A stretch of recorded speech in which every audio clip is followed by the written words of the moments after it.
आज की कहानी अपनेपन की महक। सोमेश अपने पुराने घर को फिर से तुड़वाकर नए अंदाज में नया घर बनवाना चाहता था, क्योंकि घर काफी पुराना हो गया था और मरम्मत मांग रहा था और बच्चे भी बड़े हो रहे थे, तो उनके हिसाब से भी घर को सेट कर आना था।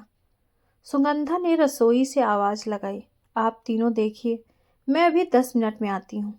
नितिन और नीति बहुत खुश थे, अपने बड़े बड़े कमरों का नक्शे को देखकर चहक रहे थे। नीति ने कहा, पापा मुझे यहाँ स्टडी टेबल लगवाना है। तो नितिन ने कहा, मुझे म्यूजियम सिस्टम के लिए बड़ी जगह चाहिए। इसी तरह दोनों अपनी फरमाइश अपने पापा को बताने लगे। पुराने घर में 5 कमरे थे, जिनकी जगह पर नक्शे में 4 बड़े कमरे थे।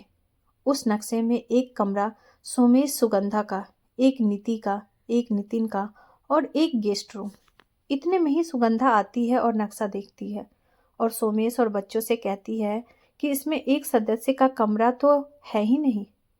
सभी उसकी तरफ आश्चर्य से देखते हैं। बच्चों ने कहा, किसका कमरा नहीं है माँ? सुगंधा ने कहा, तुम्हारी मंजुला बुआ भी तो इस घर की सदस्य है माँ। बुआ जी बाबूजी के बाद उन्हें ऐसा कतई नहीं लगना चाहिए कि वह इस घर की सदस्य नहीं है।